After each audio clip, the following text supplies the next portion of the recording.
But we have been there before, and we managed it. We managed the IMF, our dealings with the IMF in a different way.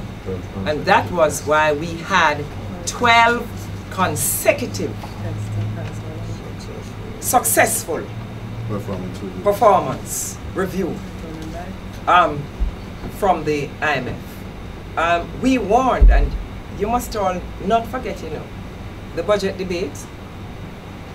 We warned, the one before the last, that it was not credible, and we were chastised.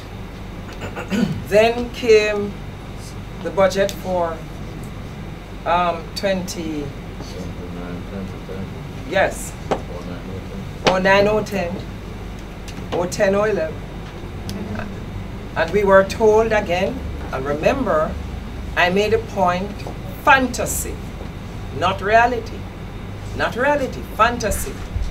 Again, we were scoffed at, and we were told that we were trying to derail, and we were trying to do everything that was bad against the government, despite the fact that I think we have been such a responsible opposition in this country.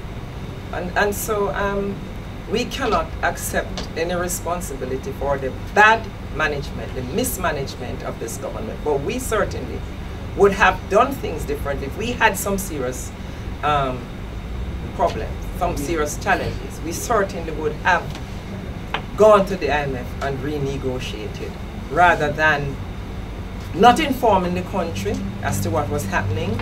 And when the opposition asked questions about it, we were cursed out, we were treated as if we had no right to be defending the interest of the Jamaican people or to act as a responsible opposition.